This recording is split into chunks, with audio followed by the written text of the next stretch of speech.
బాగున్నారా అమ్మ అంటూ ఆప్యాయంగా పలకరింపు. పసుపు కుంకుమ చీర తాంబూలాలతో ఆడబిడ్డలకు సంప్రదాయ సత్కారం.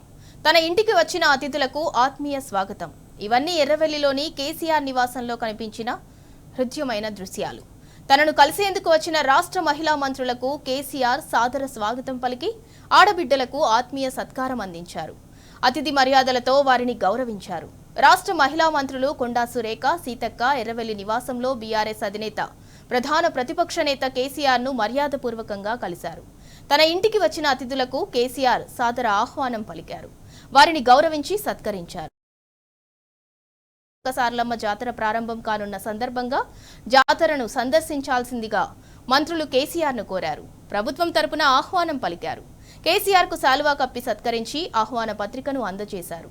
మేడారం ప్రసాదం అందించారు. అటు ఈ సందర్భంగా తమ ఇంటికి వచ్చిన ఆడబిడ్డలను కేసీఆర్, శోభమ్మ దంపతులు ఆత్మీయంగా పలకరించి సాదరంగా ఆహ్వానించారు. మహిళా మంత్రులకు పసుపు, కుంకుమ, వస్త్రాలు, తాంబూలాలు అందించి సంప్రదాయ పద్ధతిలో సత్కరించారు. కేసీఆర్ దంపతులు అందించిన తేనీటి విందు స్వీకరించిన మహిళా మంత్రులు కాసేపు పరస్పర యోగక్షేమాలు అడిగి ఇష్టాగోష్ఠిగా మాట్లాడారు. అనంతరం మంత్రులు తిరుగు ప్రయాణం అయ్యారు. అంతకుముందు ఎర్రవెల్లి నివాసానికి చేరుకున్న మహిళా మంత్రులకు మాజీ ఎంపీ జోగినపల్లి సంతోష్ కుమార్ సాదర స్వాగతం పలికారు.